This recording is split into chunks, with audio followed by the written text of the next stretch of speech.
Wrestling is trash.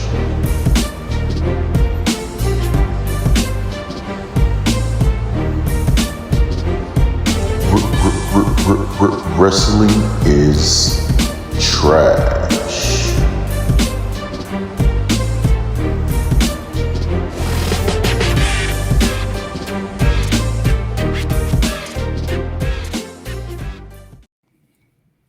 And welcome back to another episode of Wrestling is Trash, the podcast where your trash boys here get together and talk everything professional wrestling, from the good and the bad. And as far as professional wrestling itself wise, there's probably going to be a lot of good talked about today, because this past weekend we had lots and lots and lots of wrestles. Some crazy news, some good news, some bad news.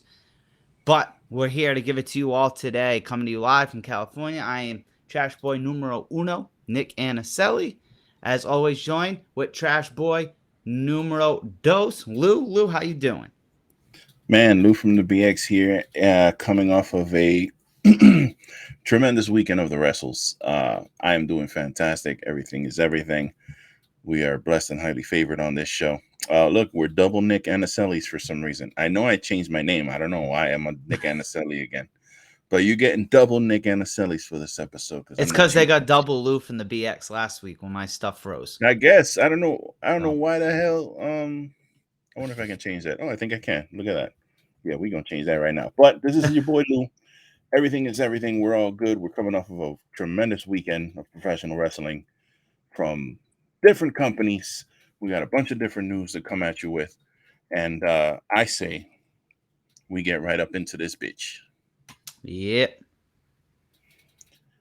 So, with that being said, sorry about my throat. I'm a little itchy. I was working with a dude today who's literally coughing the whole fucking shift, bro.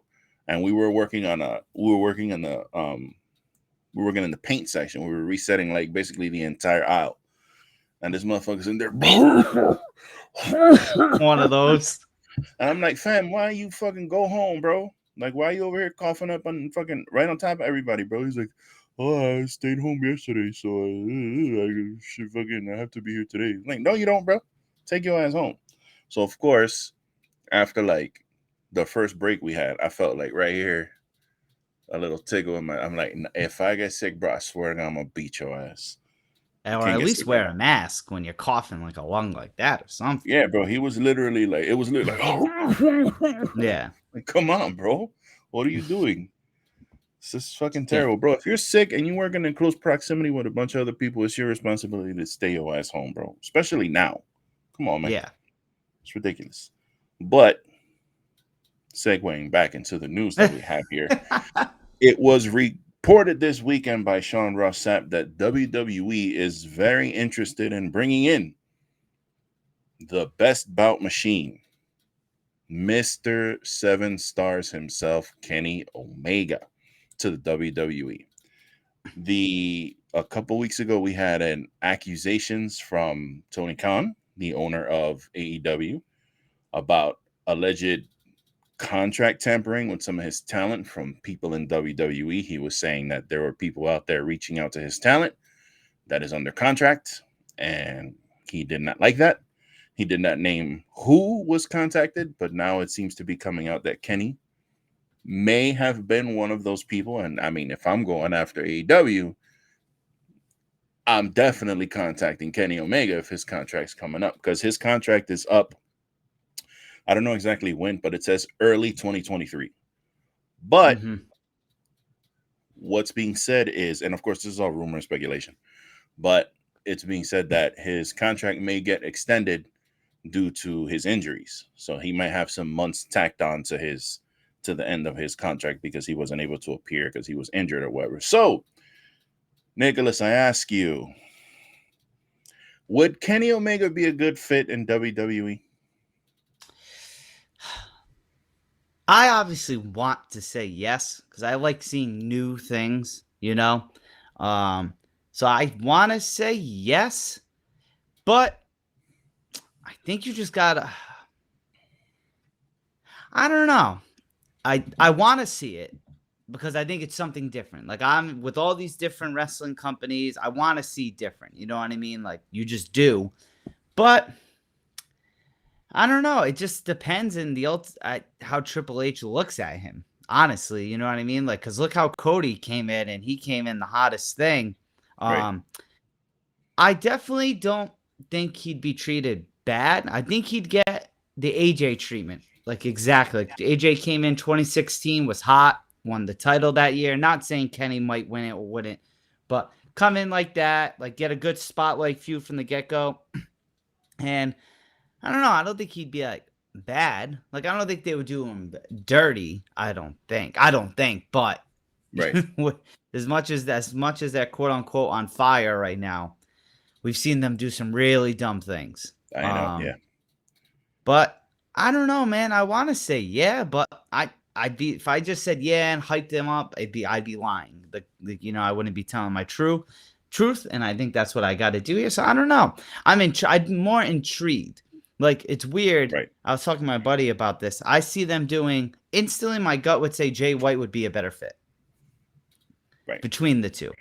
I don't know, man, but I'm intrigued to see it, especially when it could happen, if it could happen, and it's weird to think, and not in like a bad way, just like we hear all these signings, like some people have, well, only one's really gone to the WWE, but a bunch go. It'd just be weird that the first two to come over are both EVPs, and I'm not saying there's trouble in the home front. I'm not going down that hole. It's weird. Like you would think you'd have someone on the lower card or mid card contract who happens to be done with AEW. You know what I mean? So I don't know. How do you take it? I've been saying Brian Cage for months. Yeah, I don't know, and then after speculate, I could see like a Ricky Stark. I could see them interested in him. But I don't know. How do you take it? Well, here's my thing. Am I bugging, or did I hear some type of report or some kind of thing leak out where Triple H said, because they were talking, I don't know if I was reading something or listening to something, and it was something to the effect of Triple H is bringing back all this talent, and he's not necessarily bringing them back to be headliners. He's bringing them back to fill out the mid card. That's what I heard. And I wish I could have saved whatever that was I was listening to, but it was like I was like I don't even know if I might have been listening to that shit while I was like going to bed. But I thought I heard something to the effect of that, where he was like Karrion Kross and Candice and Johnny. He's bringing all these people in, but it's not necessarily to headline anything. It's to bolster the roster and have a nice mid-card, higher mid-card. Kenny Omega is not a fucking mid-card talent. So if you're going to be I don't think Kenny he'd be treated like that instantly. Yeah, if you're going to be bringing Kenny in to work your high mid-card and be out there wrestling for the U.S. title on Monday Night Raw, fuck you. There's no fucking way, bro. Kenny Omega is not that dude. And this is where I wonder about that shit, because is Kenny going to say, hey, I need if I'm going to do this, I need a guaranteed title run? Because apparently Cody has that in his contract. He has a guaranteed title run in his contract or whatever. I don't know, but that's what I'm hearing. So is Kenny going to ask for that? Is he going to say, you guys got to give me a title run? And then how do they book that? Because I'm already having trouble seeing how they're booking Cody to kind of take this thing. Because now I'm hearing Cody might not even win at WrestleMania. Now it might just keep roaming for 1,000 fucking days. So it's like, okay, well, where do you fit a Kenny Omega or Jay White, even, as far as, the guys like that are going to want to be the top guy. You know what I mean? They're not going to want to come in and again, I don't know what they want. Maybe they're okay with being mid-card and maybe it's a money grab. I don't think Kenny Omega or Jay White are hurting for money. You know what I mean? No. It's not like they're lower card people. They've been top people in their companies for years. So I don't think they're hurting money-wise. So especially like somebody like Jay White, who I don't know exactly what New Japan gives them, but I know from like looking at some of these former NBA players who go to play in like China and Japan and stuff like that, bro, they don't money, do bad. And then on top of getting money, they get like cars, houses. They get to go out in public, and they're actually like respected as people. It's not like here where Yeah. paparazzi's chasing you. Oh my god! And they're like trying to get a Instagram selfie picture and shit. Like, you know what I mean? They actually like, oh, that there goes Dwight Howard. Oh shit! Like, we love you, Dwight, but respectfully and shit. You know, that shit's got to be dope. Like, if I was if I was an NBA player and I was like some mid-ass NBA player, bro, and my career was over after like 8 years, I'd be like, I'm going to Japan for like 6 years, bro. Starberry did that shit. Stephon Marbury I was remember like that. the king. He was like the king fucking over there when he went overseas. He was Dwight Howard's in Taiwan, I believe, I think playing he's right there now. now, I think, right? Is it Dwight Howard? Yeah. Yeah, I think so. Dwight Yeah. Howard's I think there. he's over there now. But I know Yeah. Stephon Marbury went and he was literally Michael Jordan of like China. That's how fucking, you know what I mean? So again, bringing it back in, I don't know if these guys are really hurting for money. So I'm gonna, and I'm not saying it because like I don't want to see it, because I wouldn't mind seeing Kenny like pop up in the Royal Rumble. That shit would be fucking crazy to hear Kenny Omega's music at the Royal Rumble, and he comes out and the crowd pop and he goes in there and starts V-triggering everybody, and he gets in there with Chad Gable and Dolph Ziggler and fucking, you know, Seth and all these people and Riddle. Those matches would be tremendous. But I don't know, man. I don't see the purpose. Unless he's going to guarantee get a title run, I don't see the purpose of him going over there, bro. I really don't. I could see him in a way wanting to go to work with not necessarily younger talent as like, oh, I'm here to put people over, but like a PC role. Okay. Because there's someone I read a report about. I think Ibushi might have been one of them. It's either him or this Kenny report that whoever it is wants to like be able to help teach at the PC though. Right. I don't know which one it was, to be honest. Did you see that at all?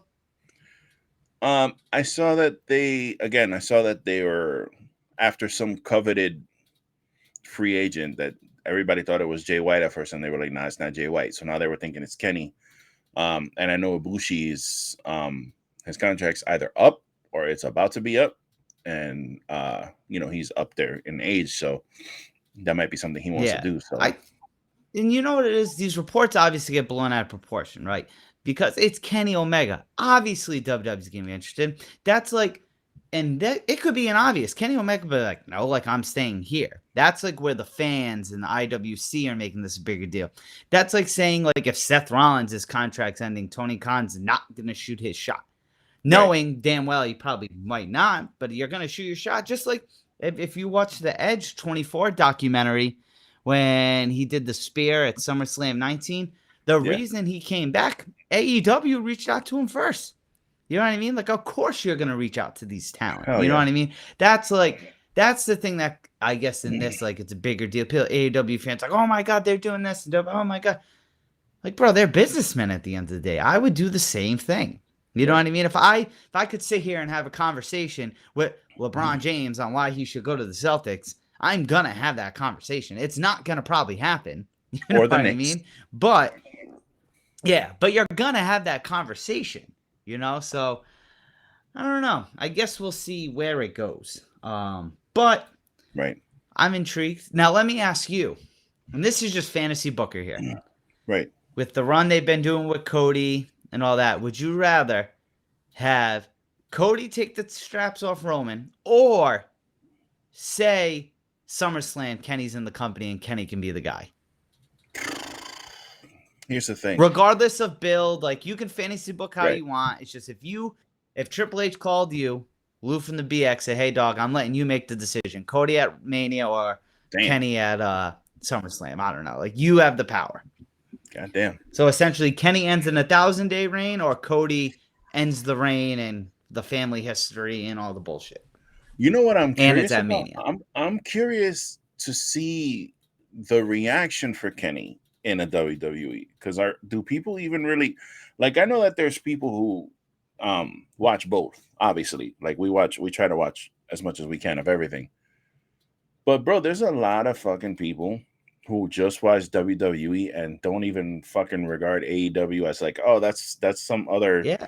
Because even when you talk to like the general public, and you're like, oh yeah, they see you watching something wrestling, and I'm like, oh, they go, oh, what are you watching, WWF? Like, they don't even, like, you know what I'm saying? They just call it WWF. Some people don't even know it's E. Yeah. Yeah. They don't even know it's E. They don't even know that it's just there's other wrestling. You're just like, oh, you're watching WWE because the shit's been around for God, our lifetime. Yeah. You know what I mean? So Well, yeah. I would be curious to see the reaction to a Kenny if he were to debut. I know there would be, because I agree, because you have to debut him or a Jay White at either at the end at like a pay-per-view or at like a special Raw, like the Raw after Mania. Because as we said, we had that. It's so true, though. Like you said, and we don't talk ratings here, but AEW floats around 1 million, and Raw and SmackDown. SmackDown's over 2, and Raw's in like the 1.6, right? Right. So you got to think, say 1.6, 1.7, whatever they're at, right? You got to think that's 700,000 more people. You know what I mean? So you got to debut him if you debut him at a random Raw in Indiana. Like, I wouldn't be surprised if he didn't. He might not get the reaction off his music, but when he comes out, people realize, oh shit, that's Kenny Omega. Like, I think he's known in the wrestling world. Like, you put a photo, someone's like, oh, that's Kenny Omega. But I bet you half of those people don't know his music. Yeah. Like, it was kind of like AJ. If you go back and rewatch that AJ debut at the Rumble, right? Now, granted, he had new music. But even when it went from Phenomenal... it was I Am Phenomenal. I think it said, like, Phenomenal got a huge pop because the diehards knew. But then once he came out, he got a bigger pop because people were like, oh, that's AJ Styles. He looked like. I think that's like what you'd have to watch out for here. I think, honestly, you would be better served with even with a Jay White or a Kenny, you would be better served doing like a couple weeks of like vignettes. Oh, like, wow. So not like a pop-up. Kenny is coming, or do you have a silhouette of Kenny doing this shit, like a shadow of him doing this with some like video and his music kind of, and it says the cleaner is coming or something is coming. Then build that shit up over a couple of weeks and then debut him, because I think a shock debut, you're gonna get some people, and trust me, there's gonna be some people in the crowd who completely freak the fuck out because they know exactly who it is, but most of the crowd is gonna be like, oh, that's that guy from, okay, because that's just the WWE crowd, and there's nothing wrong with that. You can like whatever you like, but I would think that's just he would get some type of response like that. But I overall think he's staying in AEW, honestly, which I'm fine with. I want that. I'm cool with that. They're talking about the Bucks too might be leaving, bro. It's if you have Kenny and the Bucks leave AEW, like, do you even call it AEW anymore? Like, what do you call it? You're still gonna call it All Elite Wrestling? It's that would be really terrible, bro. I really hope that doesn't happen, because I like the fact that there's two. Yeah, I like that too. I like that. Like, I can see a Cody, but like a Kenny in the Bucks, even MJF, man. Like, you can keep your ass over there. I'm cool. Not will I pop if they show up somewhere else? Absolutely. But I am totally content with them staying there. They helped build this company. Like, yo, hold it the fuck down, man. Right. Yeah, it's gonna definitely be interesting, man. I just think you're always.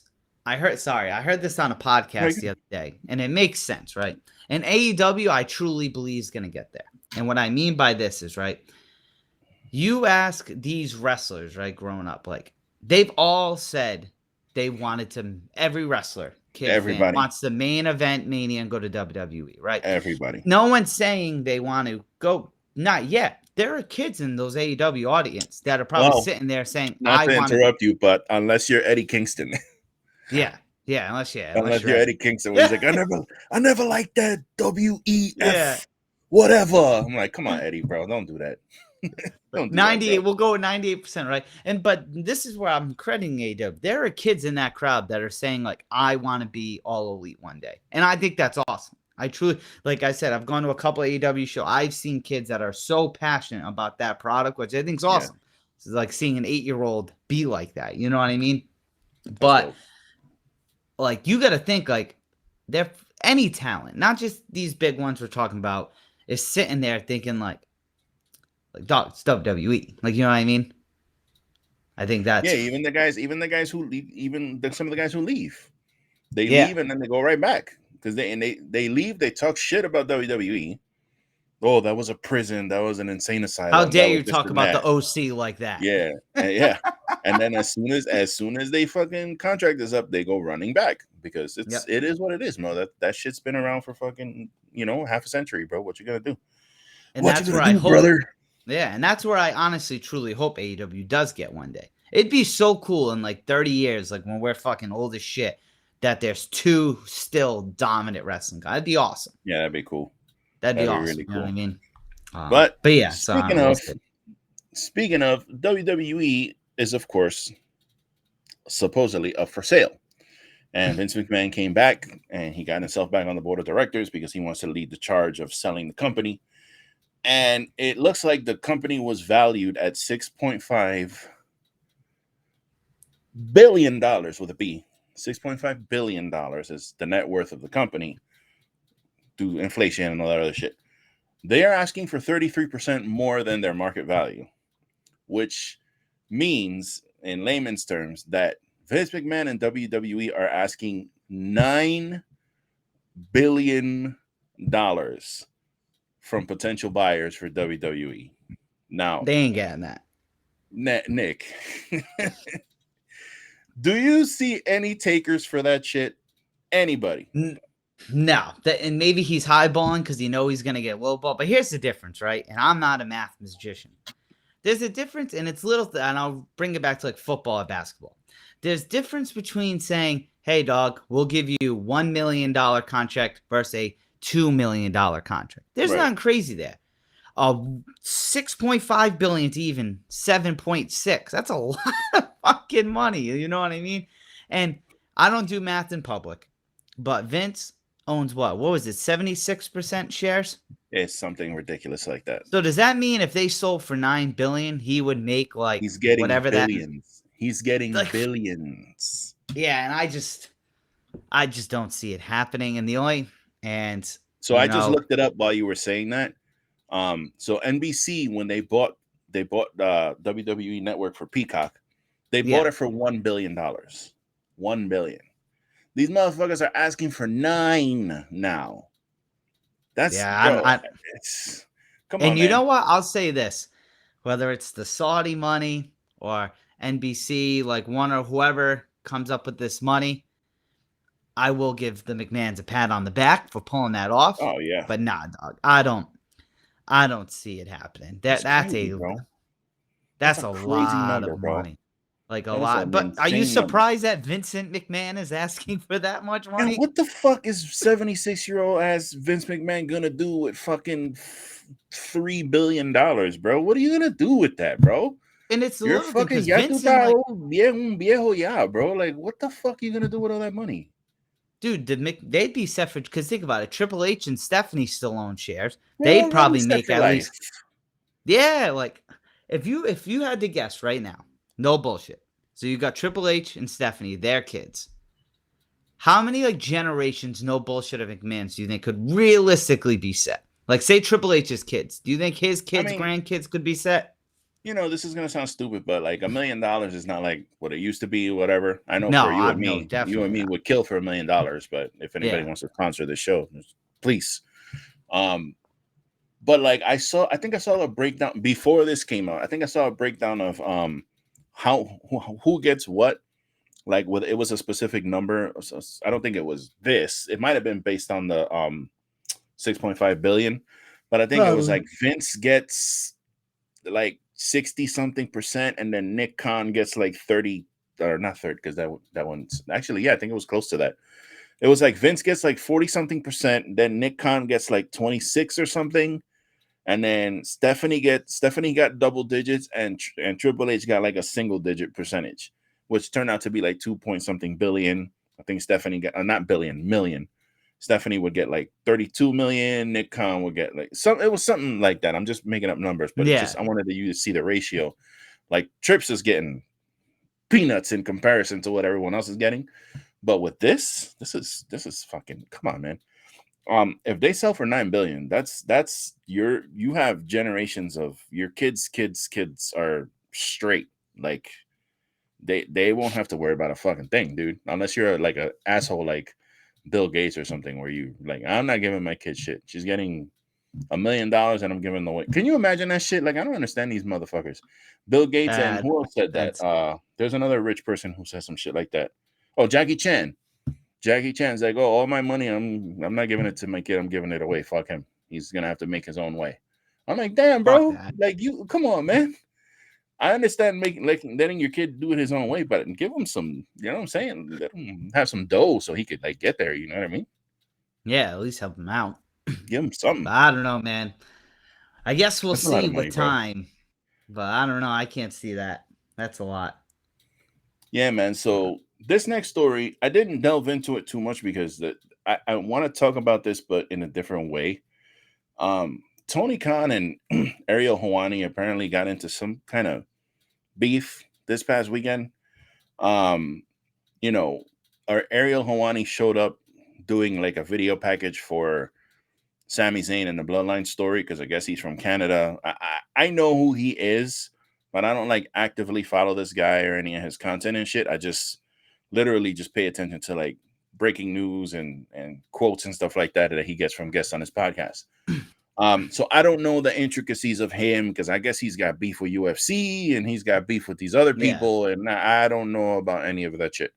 But Tony, okay, so he was on WWE in some video package pertaining to Canada and Sami and all the shit that was going on. And I guess when it aired, when Tony saw it, he decided, let me start tweeting.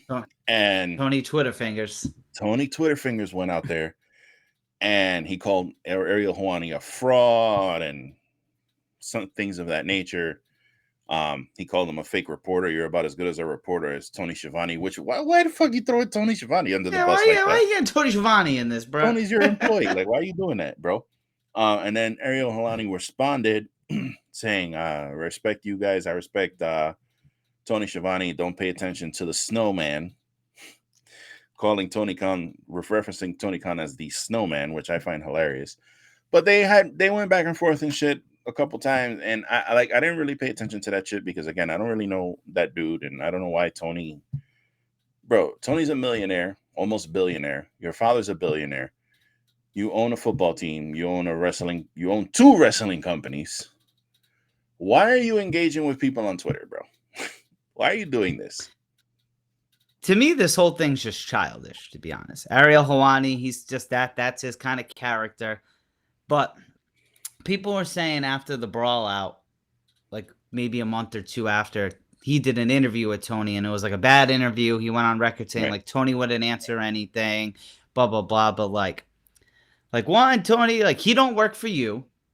So like he can interview whoever he wants and whatever he wants. You know what I mean? You're not paying him. But then it's also like, Ariel, I mean, you ain't got to be taking shots at him either. So like, you know what I mean? Like, hey, if my man dabbles in the snowman product, he dabbles in the snowman product. You know what I mean? Allegedly.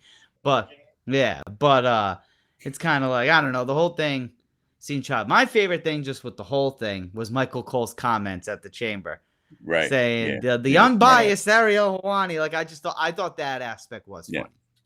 That itself was hilarious. Yeah, overall. Yeah, but at the end of the day, like they're both have a lot of eyes on them. They're both professionals. Like, hey, leave your beef to each other. You know what I mean? DM each other. That's just how I feel about that. Yeah, it's just you're the head of these companies. Like, stop fucking attacking people on Twitter, bro. You give your Twitter to a social media guy and let him do all the tweeting for you, or create a burner or something so you could fucking talk shit. But like, stop doing this, bro. Like, you're looking like a jackass. And again, I don't know. Again, Ariel Helwani, I'm not I'm not championing him or his content or whatever. I don't know. Oh shit, I don't know about all these beefs and things that he had, the UFC and Dana White and whatever. I guess Tony was saying that because Ariel was very critical of the Saudi stuff. He was very outspoken about the Saudi stuff. But yet he goes and works for the company anyway and works for them and does this video thing or whatever. So Tony took exception to that. But it's like, bro, Ariel don't work for you, bro. Like, you don't regulate what he does or what he, you know what I'm saying? And then on the other hand, people are saying, "Oh, the Tony Khan, when they did the interview and he didn't answer anything, bro." The guy was asking him all these questions about CM Punk right after Brawl Yeah, Out. he He couldn't doesn't talk have to about answer it. whatever he wants. It's not even Yeah. that he didn't want to. It's like it's litigation. He couldn't talk about it. Yeah. You know what I mean? He couldn't talk Yeah. about it Yeah. by fucking law. Like, well, not by law, but the shit was in litigation. There was lawyers involved. He couldn't say anything because the shit was, there was court shit. So Yeah. of course he Like I couldn't said, talk dude, about it. But it's this just guy kept asking, and he just kept telling, okay, I already told you I can't talk about it. And it did made him look bad, but at the same time, it's like, bro, he couldn't talk about that shit. It's like it's all lawyered up. yeah. So what do you want to do? Look, at the end of the day, man, just childish on both of their parts, if I'm being honest. In my opinion, I think just both being childish. You know what I mean? We're both like even Tony's tweets made me laugh. Ariel's made me laugh. Michael, there was some comedy to it, but at the end of the day, it's like childish. Like the fact they both back and forth were responding. It's not like he just said something, Ariel responded, I was there. Like they both kept replying to each other, and it's like, all right, man, like two little kids, bro. I don't even do that shit anymore, bro. Like, you know how many times I've said this before? I don't know how many times I've said this shit already. You should look at my drafts on Twitter. I've written so many responses to people, and I've actually done this thing where I actually respond. I hit send, and then I delete it because I'm like, what the fuck? What am I doing? What? This is not going to go anywhere. Me responding to this person, he's just going to say something smart ass to me, and then I'm going to say something smart ass to him. It's not going to go anywhere. So why bother? So I delete it. It's like, Tony, you should take a little advice from your boy. Just maybe not, maybe delete some shit before you fucking send it. Might help you out. Yeah. Like, I think it's cool that Tony does go public with some things, like tweets, he does a lot of interviews and stuff. Like, he doesn't have to do that. See, I get it. He's trying to get the brand out there, so I respect it. But like I said, man, some things you just got to keep to yourself. Yeah, it's a bit much, bro. It's not necessary. But moving on from that, we had already spoken about Jay White. It seems like after the events of this past weekend at the Battle of the Valley pay-per-view, Jay White is officially done with New Japan. He lost his match against Eddie Kingston, and there are rumors about where he might go. The stipulation for his match was that if he loses, he cannot go back to New Japan. So he lost. And then David Finlay came out and beat his ass after the match, which we're going to talk about this later. But where is Jay White going? I can only think of two places, obviously. The big two. Yeah. Because he's not going to, as much as I enjoy Impact Wrestling, he is not going to go sign to Impact Wrestling.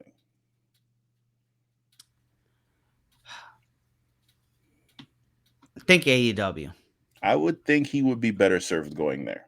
Just as far as he's going to make a lot of money. He's going to have a big stage. And he'll have a better shot at a championship in AEW. And honestly, I feel like they need a Jay White over there right now.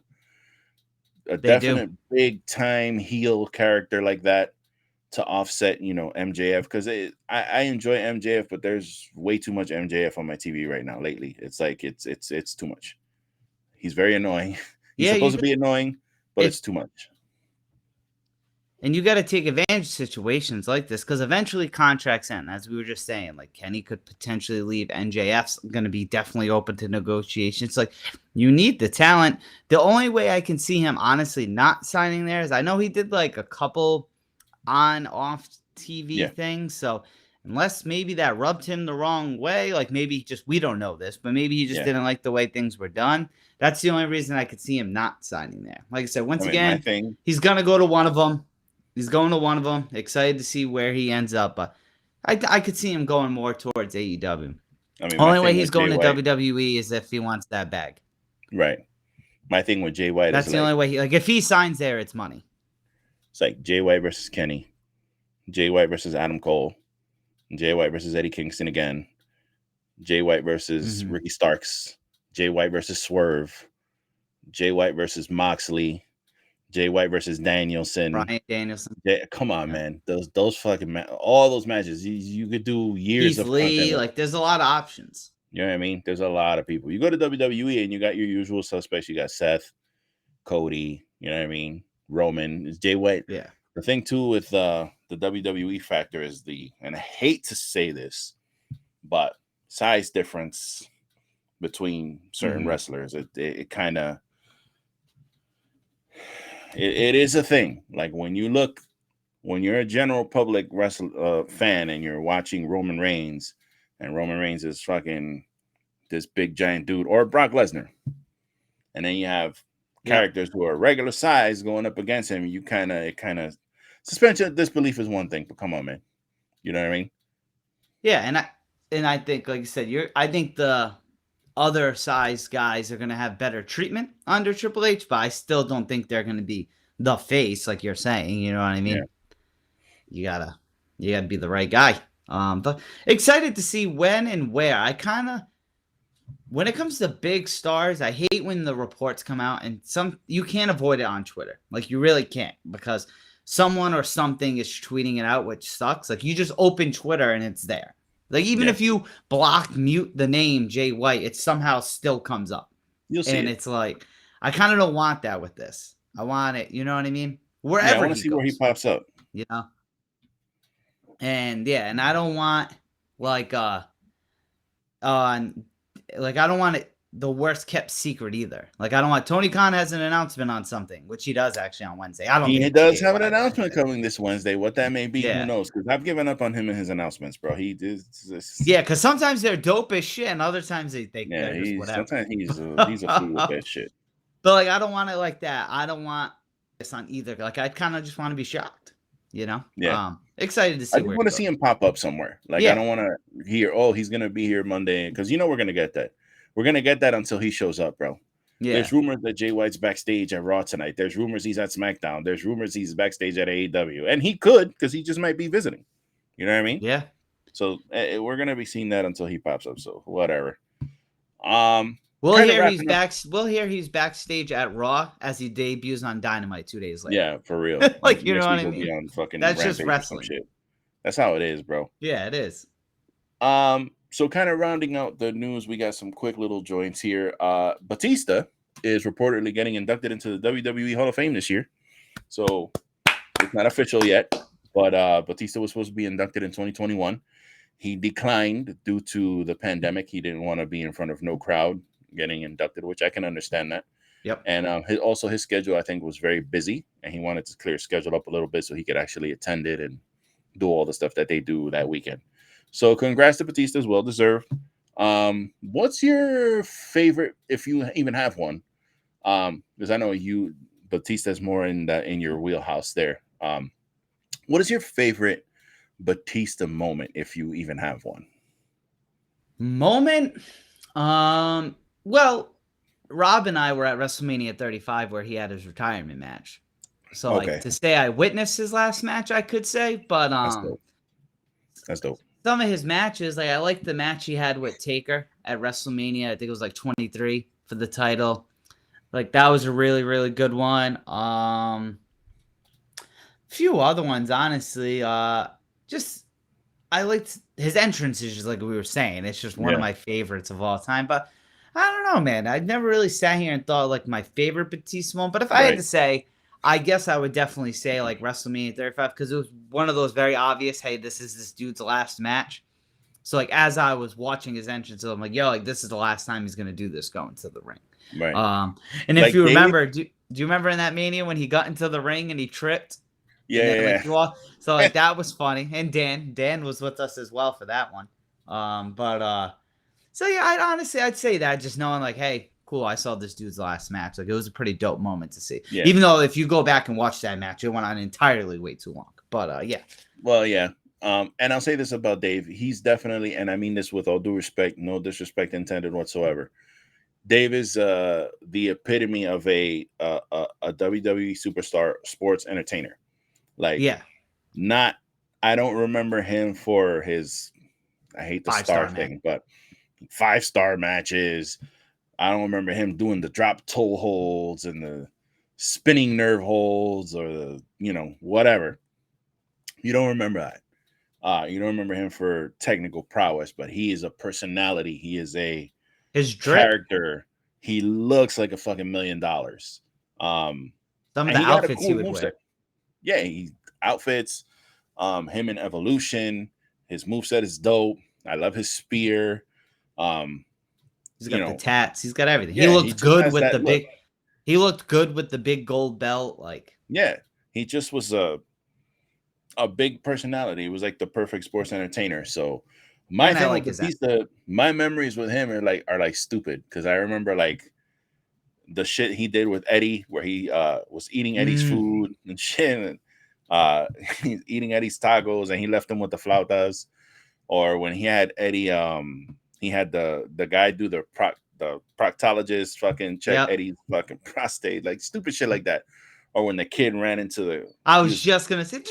yeah, he was Yeah. back there flexing, and the kid runs up, he just runs off. All those years, I thought that was scripted. That shit actually was a legit fucking thing that happened, which is pretty funny. But yeah, congrats to Dave, man. It's awesome. I enjoy his movies. I enjoy him in the ring. And that last match, I really need to rewatch that actually, because I don't even think I watched that match. I don't think I It was watched that good. It shit. had some moments. It just went on entirely too long. The only Like, it thing I was. remember from that is the meme of his face, like when Triple H was doing the earring thing. I guess he Yeah, the stuck nose ring shit. the nose ring, right? He was trying to pry Pliers, up the yeah. nose ring. There was like a Yeah. meme of his face or something. I just remember seeing that. They both had dope entrances because Batista was obviously Hollywood, so he came out with like the Cadillac Escalades, and All right. he had the cool pyro. And Triple H, I think, had a Mad Max theme, if I remember correctly. Oh, okay. Shawn Michaels on. I guess you know what it is. I've watched the match and it's good, but that's when WrestleMania used to be like 9.5 hours, and that's like a 30-minute match at like hour 6 in. You know what I mean? Yeah, man. So I think you're just more tired by then. Like I wasn't the biggest fan of the 2-night WrestleMania because I'm even thinking about it for like, because I guess I can say it on here. We're kind of sort of not really, but we're kind of sort of planning some type of maybe family Wrestling is Trash reunion for WrestleMania 40, which is in Philly. It's been mentioned. I'm not saying it's in the works or anything, but I know I could probably pull it off. So we'll see what happens. But I'm even thinking about it like, fuck, man, I got to get tickets for 2 nights of that shit. And then like, how much is that going to cost? And then fucking how long is each night? Like it's good that they split it because they split the timing of it. Because those 7-hour like WrestleManias were fucking ridiculous, bro. Like that shit was just, it was crazy. I think because I've talked about this with like friends and just people, like it'd be cool, like say we all met up in the area and say like we only went to night 2, because night 2 is always going to be like the world title night. So it's like night 1, you're still in the area, but find a bar that's maybe having it and go out to watch eat. it. That would be dope. Yeah, and watch it like with a group of people. You know what I mean? Because that would be dope.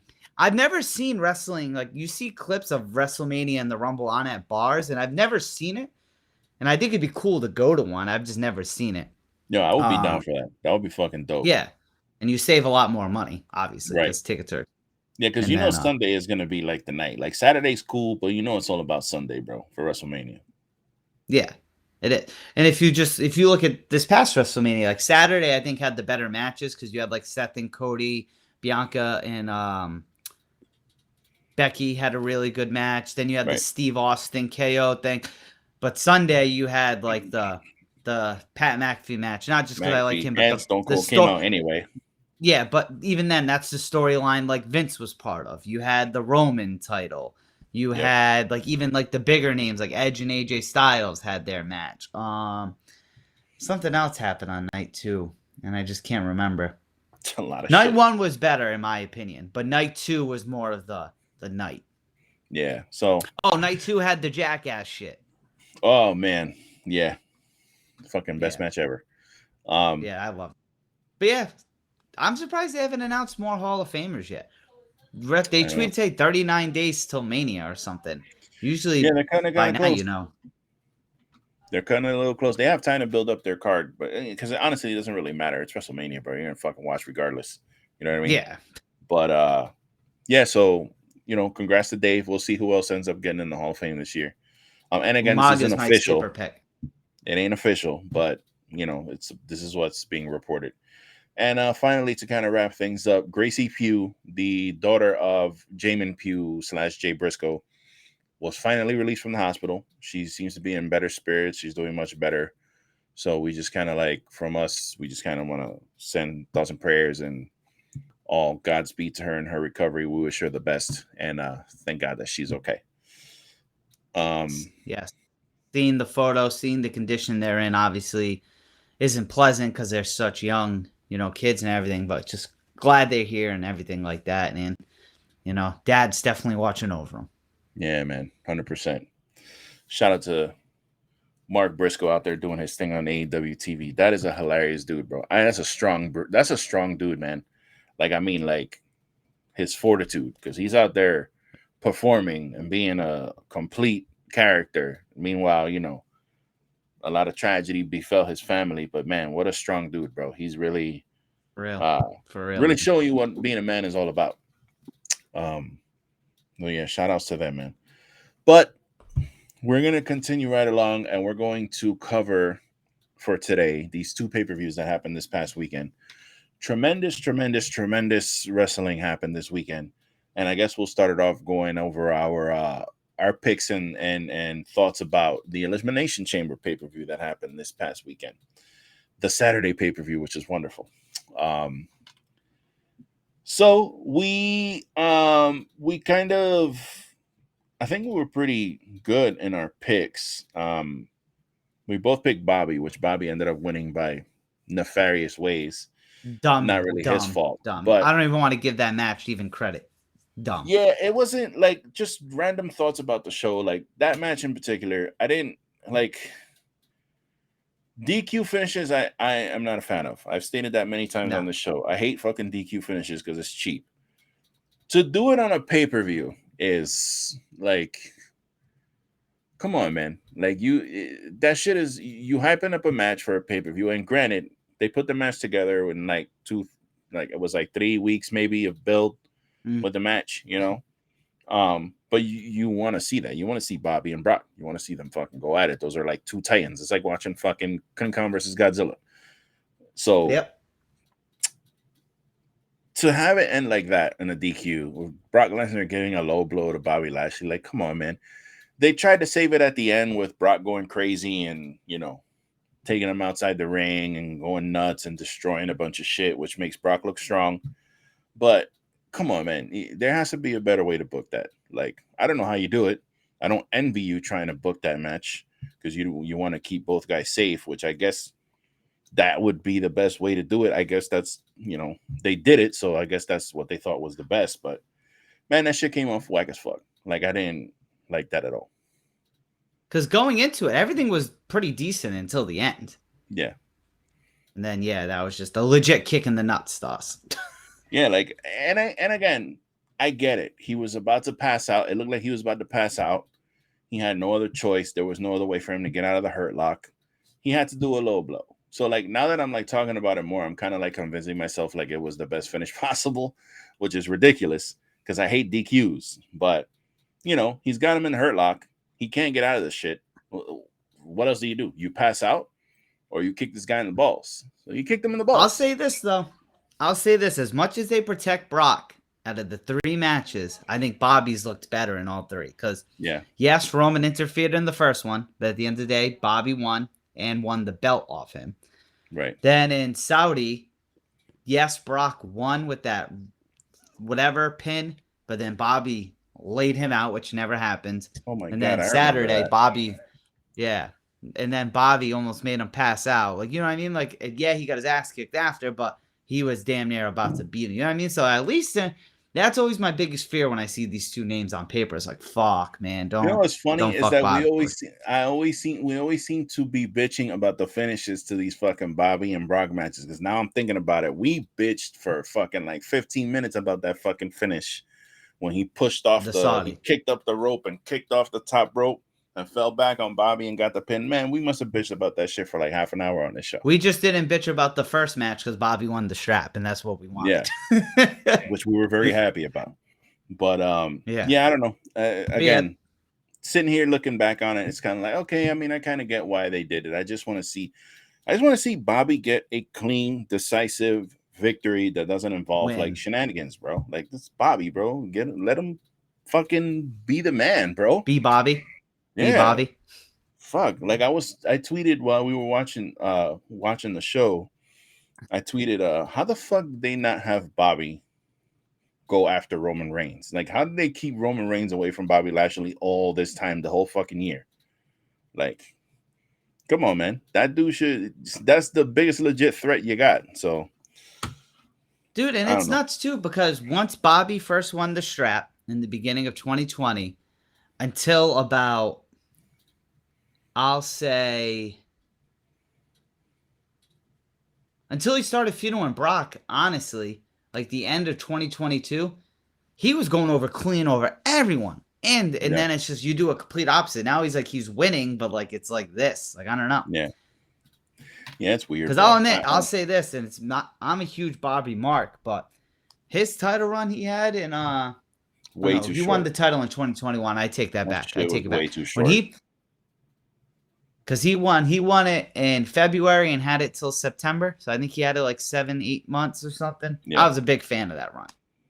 But yeah, I think we can move on from this one. And next we had, well, just in our order, the mixed tag of Edge and Beth. Yeah, Edge and Beth Phoenix picking up a win over Balor and Rhea.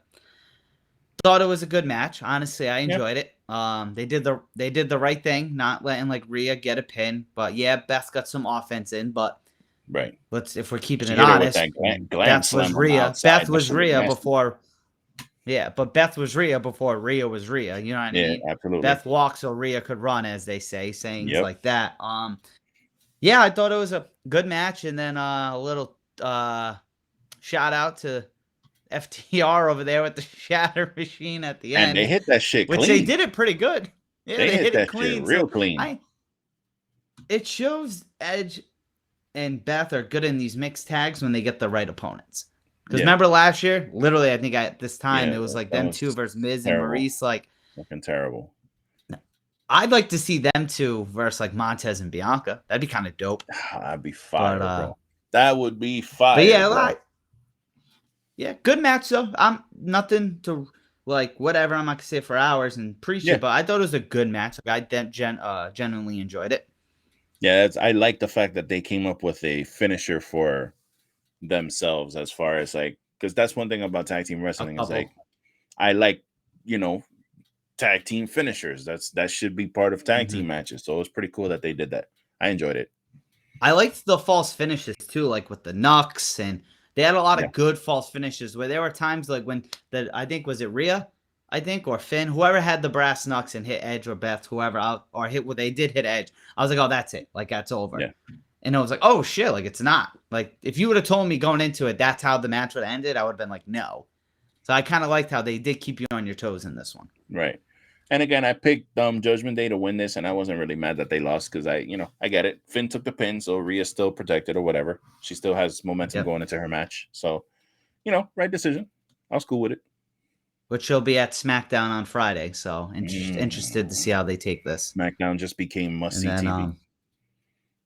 Yep. And then after that, we had our first chamber match, the Raw Women's Championship #1 contender with Asuka, who we both pick, defeating Raquel, Liv Morgan, Nikki Cross, Natalya, and Carmella. Some good spots in this match. I thought it was good. It was good. I think I enjoyed it. Yeah, for a women's chamber, I think it was definitely one of the better ones. Yeah. Happy to see Asuka win, obviously. Yeah, hell yeah. The only thing I don't like is, and they do this in chamber matches I'd say sometimes too often. Like when it came down to Asuka and Carmella, like you knew she was winning. Right. Like I don't like when they do that. Like, I remember one year it came down like to Alberto Del Rio and Santino Marella.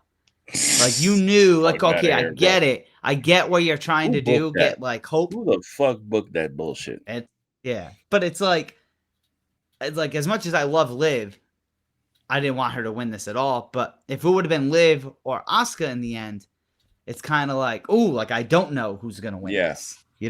I guess that's my only gripe in this match. Or even like a Raquel, even Raquel. You know what I mean? Yeah. Yeah, just like because they did the opposite of this with the Rumble when it came down to Rhea, Asuka, and Liv. It's like, oh shit, I think any of them could win. But and Right. it's no disrespect to Carmella. I like Carmella. You know, she's kind of like her old self again and all that. But fresh off injury, like, yeah, you're not. That's not your Mania match. Asuka's way too hot. But happy Asuka won. Hopefully, as much as I sing Bianca's praises, I want to see Asuka beat her. Yeah, that spot where fucking Liv jumped off the top of the chamber and did like that rolling senton powerbomb. Holy shit. I was scared to death of that shit. Raquel took it good. I was scared to death when she did that shit. I was like, oh my God, thank God that landed right, because I get scared seeing that shit. And then it's cool because you get that's you get your adrenaline pumping up when you're watching a match like that. And I think they delivered, man. Honestly, I do. I really think that they did a hell of a job in that match. It wasn't too long, it wasn't too short. They all got a lot of offense in. They were kicking each other's ass. There was one spot where Liv, and I think Liv shined in this match. She was I forgot who it was who was pressing her up against the cage, and she was like choking the shit out of her. Might have been Natalya, maybe. It was, I don't know who it was. Or Raquel, one of them. She's like, her head's through the cage thing, and she's like literally getting choked to death. And I was like, oh my God, bro, they're really like, they're really going for it. So I'm always happy to see that. Yeah, good match there. The other chamber match for the United States Championship, Austin Theory, who was my pick, defeated Seth Rollins, Johnny Gargano, Bronson Reed, which was Lou's pick, Damian Priest, and Montez Ford. I think every single person in this match shined, especially Montez Ford. Man, I get it. I think someone from Lucha House Party, I don't know, was it not Grand Metalik? One of them did like a similar spot to that. I think Montez, that was Lince Dorado, yes. But I thought this was a great match. Yeah, it was.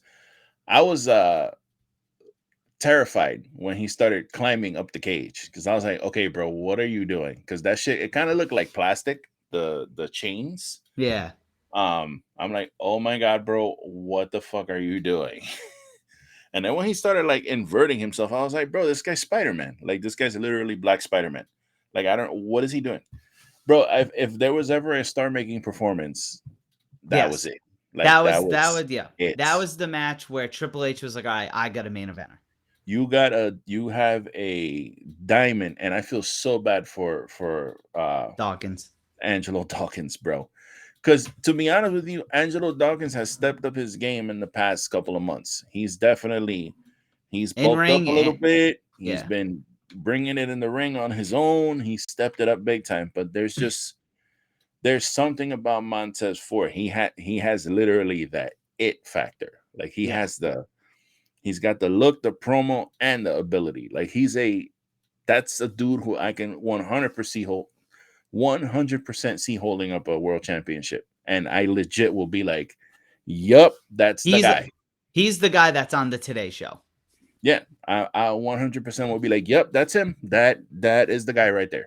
Because I was expecting like a frog splash off the top. Like I was expecting something out of him. But yeah, I thought it was good. I liked it. They've done it before with the bigger guys, but I liked how they protected Bronson there with all the finishers. Like even him, I thought he looked good. He looks pretty dominant in there. I kind of did like the Logan Paul interference because Theory does have that heel, chicken shit heel kind of like.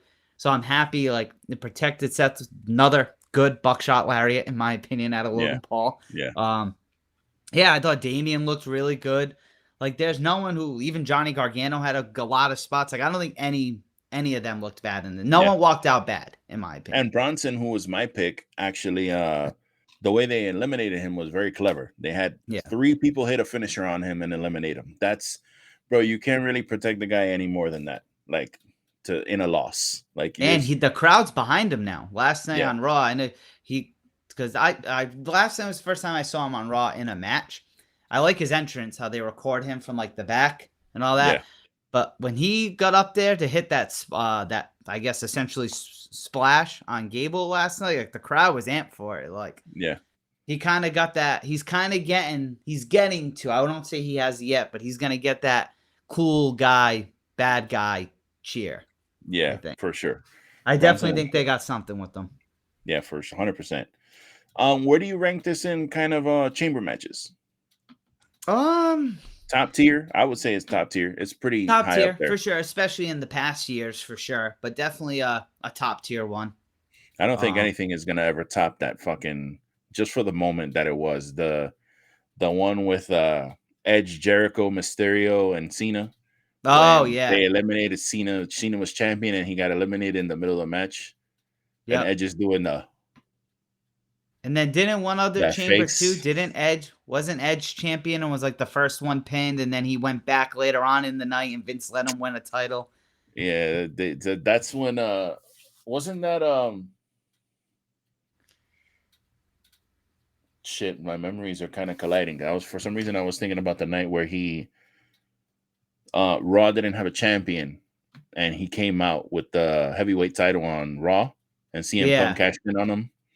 But I don't think that's the same. But a quick chamber moment I love, and it set up WrestleMania 26 though when Taker was champion and Shawn Michaels came from under the chamber and super kicked him, and Jericho looked all shocked, and then Jericho ended up walking out with the strap. Yeah, man. Shout out to Eric Bischoff for creating that shit. I mean, I don't know if he actually created it, but he kayfabe created that match. Yeah. That shout out to him, man, because that's a fucking. I enjoy those matches. You know, the Saudi show wasn't great, but you know, still, it's always an entertaining match, especially when you think about somebody like Theory who won last year. We were sitting here. Off it. We were sitting here complaining because he's running away from Brock Lesnar like a fucking scared child, and now he retains his title in there. So it shows progression for this guy. I know. Talk about a 180 difference, man. Yeah, but this thing with Theory though, I'm not a big fan of the. I mean, I get the Logan Paul thing, why they did it, but then like on Raw they do the same thing. Like he has this match with Edge, and then at the end it's like bullshit interference, and then he wins through, you know, shenanigans, and it's like DQ. It wasn't a DQ, but still, like it's just a. And the thing is, it's very obvious. It's very obvious he's fighting Cena at Mania. They announced Cena's return to Boston. Oh yeah, and he's probably gonna beat Cena clean. You know what I mean? So it's like, all right, if you beat Cena clean, like this dude can beat anyone clean. You know what I mean? Yeah. Like, so let's hopefully that at Mania is maybe the end of it. You know, I don't see that happening. I don't see him beating Cena. You think Cena wins the U.S. title? At first, I thought I don't know, bro. He's gonna beat Cena, bro. You would think that, you know, Cena's a part timer. You know, he's not coming back full time. It'd be like the perfect swerve for him to win. But then, you know, you don't want to beat your new guy, but at the same time, you're gonna have. I don't know, bro. This is why I'm like interested in the match now, because it's like I'm getting more and more excited about it because I actually want to see it. Until the new Fast and Furious was announced, I think it comes out in May. So Cena's probably going to be promoting that. Until that, I'm all about the young guys winning. But I low-key wanted Cena to win and do like a Summer of Cena again and do like open challenges like he did like in 2015. That I'd be cool with 100%. But I don't know, man. I'm glad you actually said that. Can we talk about those fucking Fast and Furious movies for a second? Did you see that new trailer for that movie? Yeah, dude. I don't know. I'm gonna watch it because I've watched all the other ones. Like, what the fuck's up with those movies, bro? Like, I watched. I think I've seen 8. I think. I know I saw 7 because 7 is the one where Paul Walker passed away, right? He passed away in 7. And then they did 8. So 8 is the one. I'll say a scene because it's one of my favorites. When Jason Statham and The Rock break out of prison and they fight everyone on their way out. Okay. And then that's the one where they battle the submarine. Is that the one where they have in the snow? They have that big chase in the snow. And it's like at night. I'm trying to figure out.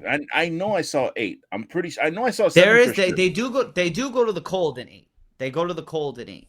There's the submarine. That's when 8 is the one.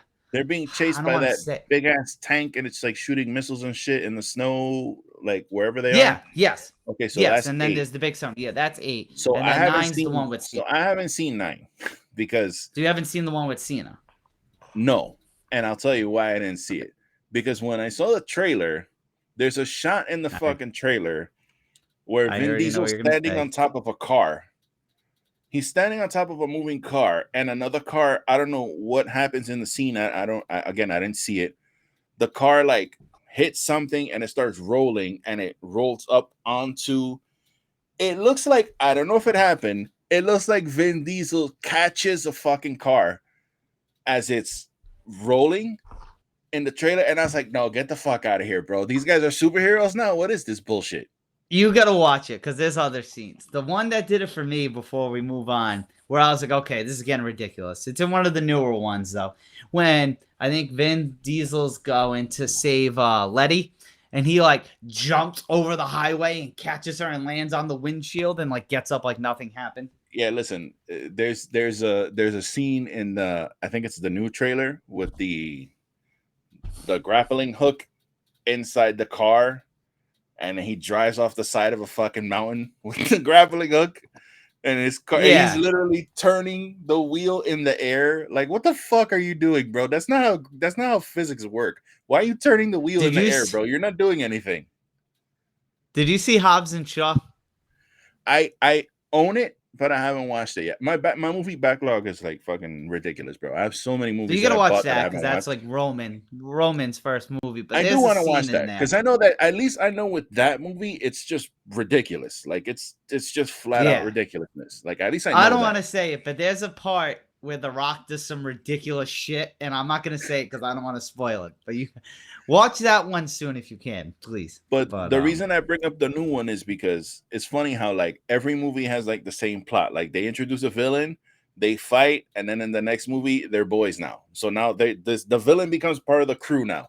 So like it's like The Rock in part 5 was like trying to arrest them, and then like in part 6 now he's part of the fucking crew. Jason Statham caught beef with them, now he's part of the crew. John Cena was beefing with them, now he's part of the crew. It's like, bro, how many people are in your fucking like little gang there? So do you know what John Cena's character is though? Like who is it he like is? His Vin Diesel's brother or something? Yeah, he's his brother. Okay. First of all, when I saw that, I was like, get the fuck out of here, bro. Don't give me this shit. But finally, as we wrap this bullshit up, in the new trailer, there's a scene in the trailer. So there's a scene in the new trailer where these two helicopters shoot like spears into his GTO, like one on one side and then one on the other side, and he jumps some kind of ramp and comes down and brings down both choppers with the cable, and they crash. And they're like, bro, you know what, man? Get the fuck out of here. This is what they need to do with those movies, bro. They need to just take Fast and the Furious and merge it with Transformers and just make a fucking movie like that. Because it's just, bro, these people have turned into the Avengers, bro. They turned into the Carvengers. Like, that's what they are. They're just the Avengers now. They have superpowers, all of them. And I'll watch it. I like the series. I'll always watch them. As ridiculous as they are, I will watch. That first movie, when that shit came out, was like a cultural phenomenon.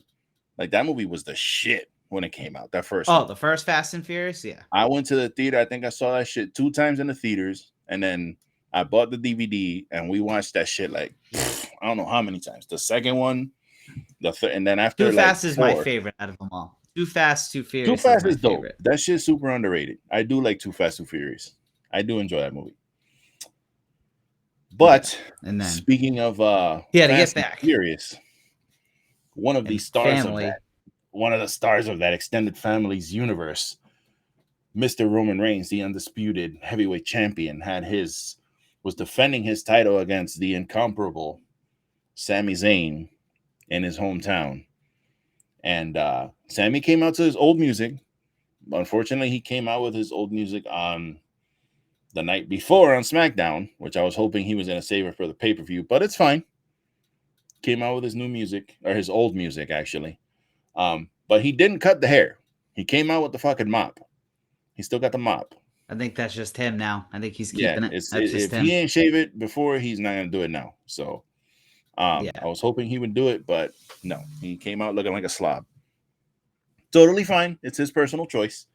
But the match itself, I think the match itself was phenomenal.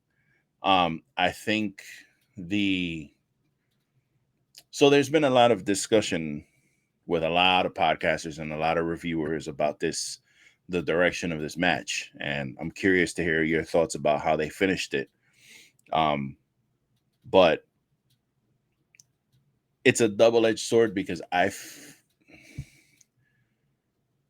feel like they made the right decision, but at the same time, how many times do you get a moment like this where you have a crowd that's so hot, so fucking hot, like for something, and it's in the guy's hometown, and it's like the culmination of part of a story? Because I think a lot of people, they're getting caught up in the Sami thing, but it's not the Sami Zayn story. Like, it's the bloodline story. So Yeah, I know we all wanted Sami to win. That's what you wanted in your heart. Like, you wanted to see him hold up the belts and all that. Again, as far as booking goes, we kind of knew it wasn't going to happen, but you still kind of held out hope that it might have happened. But forget about that. Just the hometown crowd, they wanted that shit. Like, they wanted it. They might have known that it wasn't going to happen, but they were almost like trying to make it happen with their emotion. And you don't get moments like that often, man. You really don't. So I kind of understand the people who said that they should have, win with it, but I think they made the right choice, bro. I really do. I think they did too, because they say it every year, but as we said, Chamber was like the highest grossing Chamber. This Mania is probably going to be the highest grossing Mania.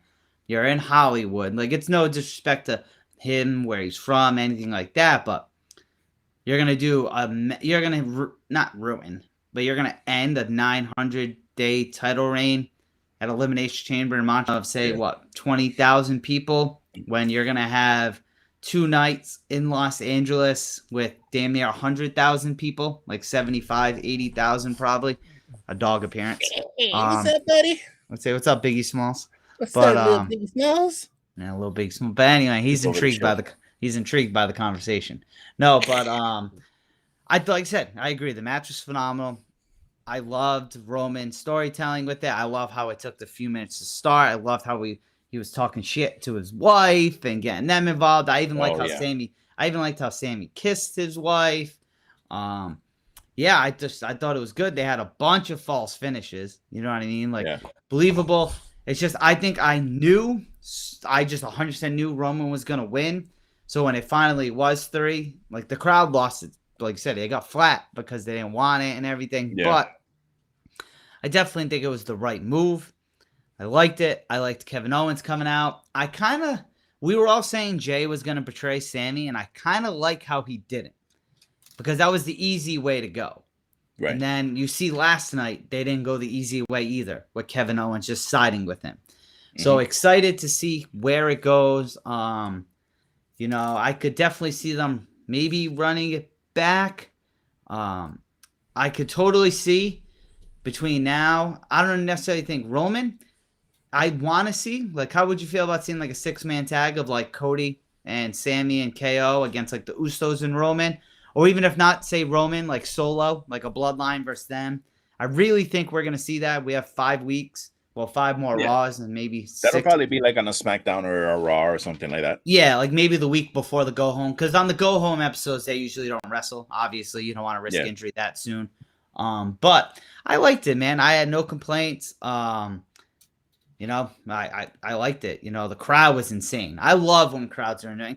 Canadian crowds are just great, man. They're at that UK level where they're always. You know what I mean? I'm happy Cody didn't show his face at all in this match. Yeah. I thought that was very, very smart. Keep it with KO. Once again, another fellow Canadian. I think he's from Montreal as well, isn't he? Yeah, I think so. I don't know the Canadian map that well, so I don't want to say Toronto and Montreal close when they might not be. That could be ignorant. I don't want to be that guy. But I liked where they went. It was a good show overall. Like, I enjoyed it. I was flying, so I had no distractions. You know what I mean? Like, I couldn't go on Twitter during the show, which I didn't care about. I was just texting you. Yeah, I was just texting you. But yeah, I enjoyed it. Overall, I enjoyed it. It definitely helped kill 6 hours of a flight. I'll tell you that. But so that was good. But the show we're gonna talk about next was this was the storyline show. Yeah. Following, that was show 1 of the night. Show number 2 had the wrestles. Yeah, you get your Some sports amazing entertainment, wrestlers. get your sports entertainment, and then what's funny about this show is that it started at 10, so supposedly was the start time, but they had some. I don't know if they did it on purpose or if they just, they had some kind of technical difficulties, but they ended up starting the show like half an hour after 10 because well, again, I watched it in the morning, so it didn't really matter for me, but they started the show late because they were having some kind of technical issues. But man, this show, this fucking Battle of the Valley show, I was not expecting it to be as good as it was. I knew I was going to enjoy it because I wanted to see Mercedes, and you had Eddie Kingston on the card. I'm sold. Money. Eddie Kingston versus Jay White. I'm sold. Okay, and you got You're the Mercedes number and one Kyrie. Eddie Kingston fan. If anyone ever tells me they're That's my bigger, dog. I'll nope. That's my dog. I'm sure somebody likes him more than I do, but Nope. Eddie, Eddie's, and we'll talk about him more later, but his respect and love for wrestling is just like, you gotta admire that shit. Like he all he does post on Instagram is like old videos of like Japanese strong style wrestling and black and white archive footage. Like that's all he does all day. The dude loves actual wrestling. You gotta respect that. But this card just, it came together like out of nowhere for me because for a while there, all we had was Mercedes versus Katie. That was the only match advertised. And this then came out of nowhere. Yeah. And then all of a sudden, when I went to go look at the card, I was like, oh shit, Homicide is on this card. The Motor City Machine Guns are on this card. Fucking, Zack Sabre Jr. is on this card. I was like, dude, okay. Now I'm interested. The only thing I even popped for Kenta and Fred. Yeah, man. What I found annoying was the New Japan World website. You couldn't watch it on there because apparently it's not included in the membership. So you had to pay for it on Fight, which is like, okay, this is annoying. You have your own app or your own website where you charge and you show shit, but you want me to go somewhere else. So I was a little annoyed by that, but it's not a big deal. Fuck you. And it was $20, so which is pretty cool. Dude, so I'm gonna just go real quick. We'll go through the card real quick. You saw the whole show, right? Yes, I did. Yeah. Okay. Josh Alexander, Rocky Romero, Adrian Quest, and Máscara Dorada versus Kushida, Kevin Knight, Volador Jr., and the DKC. This was a fun opening match. I enjoyed it. I think it was a little overbooked for my taste because they were trying to push because it was Ian Riccoboni and the former, I forgot what his name was in the dude that used to come out with Rusev. He used to sing the Rusev Day shit. Oh, Aiden English. Aiden English. I'm sorry, I forgot his name. He was. I forget what he goes by now. But, I knew it, and for some reason, now that I need it, it's slipped on the tip of my tongue. But whatever, he was doing the announcing, so he does the announcing for Impact.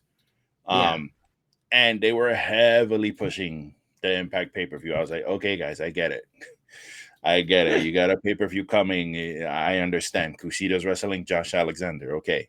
And the whole match was basically set up for that. So that part of it I didn't really enjoy. But the match itself was very entertaining. I thought it was really good. It's a good opening match. It was fun. There was a bunch of crazy shit happening. Kushida's awesome. Máscara Dorada is awesome. Josh Alexander's awesome. All these guys are awesome. I didn't really know too much about Kevin Knight and the DKC.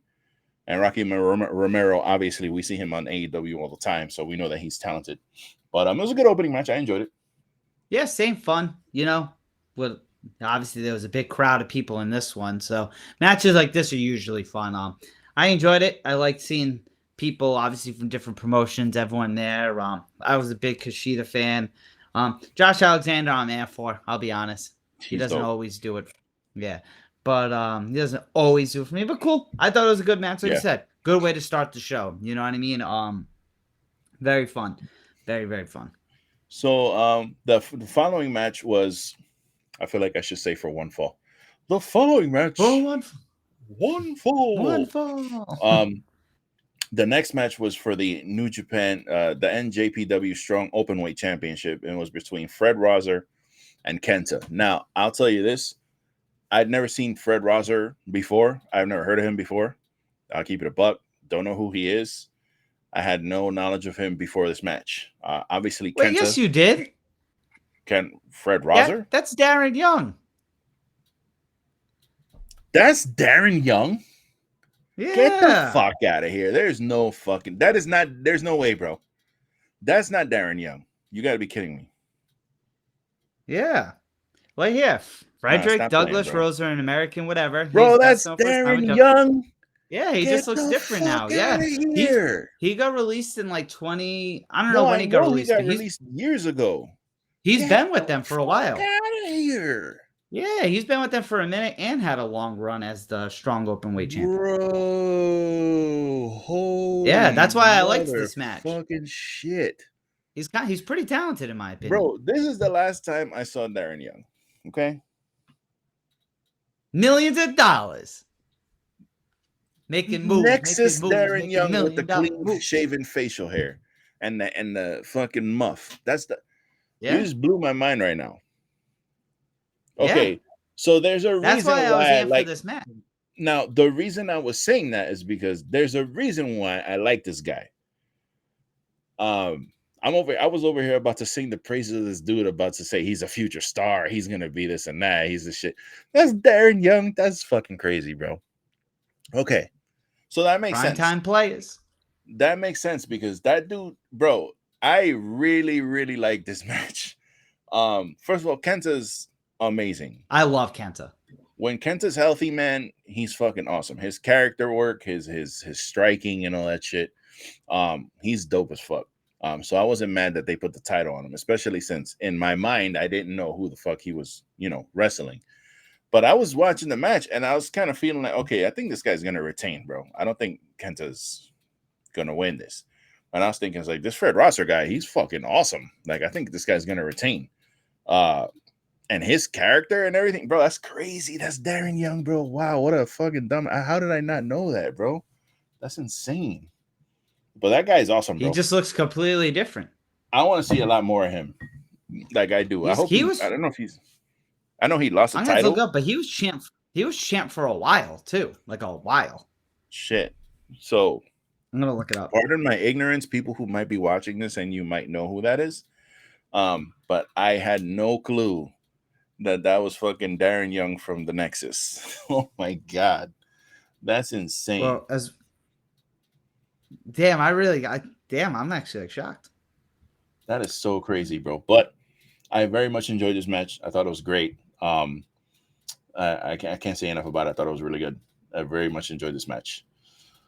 I gotta tell you, I'm a little taken aback by it. He's been champ for he was champ for almost a year. He won it May 15th of last year. So he had like a decent run. Because I think this title's fairly new.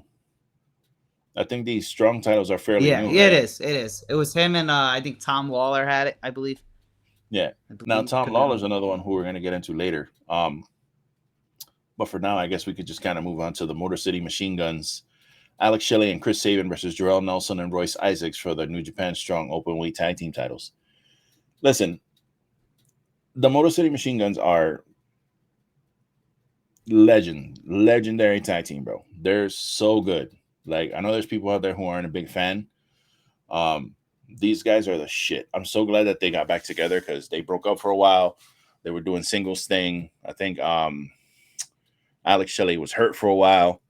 But now he's doing like he does like physical therapy and shit, so he's kind of healed his own body up, and it's really good to see them back in Impact, wrestling regularly, holding titles and kicking ass. I very much enjoy watching Motor City Machine Gun matches. So when I saw they were on this card, I was very excited. Again, not too. Let me guess, Jarrell Nelson. Did that used to be somebody too in fucking WWE? Because I don't want to sound like a dumbass because I'm not too familiar with either one of them, but I enjoyed watching the match. So good tag team match. I don't know really how much to put into it. It wasn't too long, but it didn't really have to be because they had plenty of title matches on the show. But good match for me. Yeah. I enjoyed it. Yeah, good match. Enjoyed it. Like I said, there was nothing I can really bitch about wrestling wise from this show. Yeah. You know, when I watch shows like this, as we say before, we're not New Japan like snobs. We're obviously more on the beginner side. So when I watch this, I really don't know all the time if there is a storyline, what it is. But when I watch this, I watch for wrestling. It was a good wrestling match. Right. We're just gonna go ahead and this is for me, it was one of the co-main events. Just because of the stakes of the match was huge. So we had Eddie Kingston versus Jay White in a loser leaves New Japan match. Bro, say what you want about Eddie, you know, he's an older dude, might have a beer belly, you know, he's not the flashiest guy, or he's not the, you know, most technical guy, but man, he's not going to be on tell a the fucking story in the ring. The dude can tell a story in the ring. And I was a little worried when I saw the booking of the match, because I was like, Jay White can be very technical, and he's very fast, and he's one of those Kenny Omega types, like it's quick, you know what I mean? So I was like, how are these styles gonna kind of match up? And they had a strong style match. That's how the fuck they did it. They had a strong style match. They beat the shit out of each other. They were chopping each other to pieces. They were beating each other ass, and it was glorious. It was fucking fantastic. Glorious. I won't give in. I won't give. I missed that guy, man. Where is he? Where the hell is fucking Robert? He had surgery, Roode, man. That's a guy who should be. That's a guy who should be on TV more, man. But again, Jay White ended up losing this match. The stipulation was that he cannot wrestle in New Japan anymore. So again, we're may or may not be seeing him pop up soon somewhere with a little more, somewhere it's more of an American audience. You never know. He could go anywhere. But yeah, you know, we might be seeing him very soon. So you people listening to this who are WWE centric, you might, if you hear the switchblade and you see this dude come out, just prepare yourself for some excellent wrestling. But again, Eddie won. I like at the end of the match, like Eddie was trying to tell these people cut the music, and they didn't understand what the fuck he was doing. They just kept playing his music. He wanted Jay to have his moment. He wanted Jay to have his moment. I liked trying to give him because, respect. Yeah, I liked it because, like you said, they just beat the shit out of each other, and I think that's what Eddie does best. But I liked it because, correct me if I'm wrong, but Eddie doesn't usually win like big stage matches often. So I was happy to see him win this, regardless what company he's in. You know what I mean? Like, at the end of the day, awesome. Yeah. At the end of the day, he beat Jay White and made him leave New Japan. Like, at the end of the day, that's what the history books are going to say. And no bullshit DQ, no shenanigans, bro. He hit him with that fucking back fist like 4 times, bro. He hit that back fist like 4 fucking times until this guy was dead. And then he pinned him 1, 2, 3. So that's how you book that shit. I hope this transfers over to AEW TV, this momentum. Yeah, that'd be nice, Tony, to see Eddie a little more. You know? They had this whole storyline with fucking House of Black, and it seems like they've completely given up on that idea. Like, no monkey on TV, and Eddie's not on fucking TV, and now House of Black seems to be beefing with the Bucks and the Elite. So I don't know what the fuck is going on there. But this next match, dude, let me tell you something. I almost wanted to give this match of the night because I didn't know. I knew Homicide was wrestling Tom Lawler. I know Tom Lawler from Wrestling Observer because he's part of their network and shit. So I've heard him on there, and I know that he wrestles because I've heard him talk about, oh, I have this match, I have that match, but I never actually seen Tom Lawler wrestle. And obviously we've seen Homicide wrestle all over the world, but dude, Tom Lawler is fucking awesome. I want to see that dude on more shows. I hate seeing like, oh, I want to see him on AEW because that's like always the go-to. But the reason you hear a lot of people say that shit, for people listening, is that, you know, if someone is coming from like a New Japan or somewhere else and they come to AEW, they're coming as they are. Whereas if you see them pop up in WWE, most likely they're probably not even going to have their own name, and they're probably going to be a different version of whatever character they are. So when I say that, I say I want to see him in AEW because I want to see him come do his thing on a big stage. Because, dude, be him. Just be him. Yeah, the match was fucking awesome. Like they took the ropes down. I was like, what the fuck? Like I didn't know that was the match. I was very confused. I was Yeah. very confused. I was actually driving watching this one, if I'm being honest. So I was a little confused. This is definitely one I have to go back and rewatch because obviously kind of focus on the road at the same time. But I was like, what the fuck are the ropes doing off? Maybe this Yeah, is where I our lack was of so knowledge comes lost. in. I was so lost, bro. But I enjoyed Like, it. No, it was fucking dope. They did a spot where they did a one of those rolling, almost like the Samoan drop, but it was like I guess it's a senton where you do it forward out of the ring through fucking the door. They had the door that's right behind you. They had a fucking door there. Yeah, like a legit wooden door. Yeah, and there. even Ian Riccoboni was like, okay. He was like, only in wrestling will you see just a random door under the ring. Like, he even said that shit in the announcing. He was like, come on, bro. Like, what the fuck? Why is there a door under there?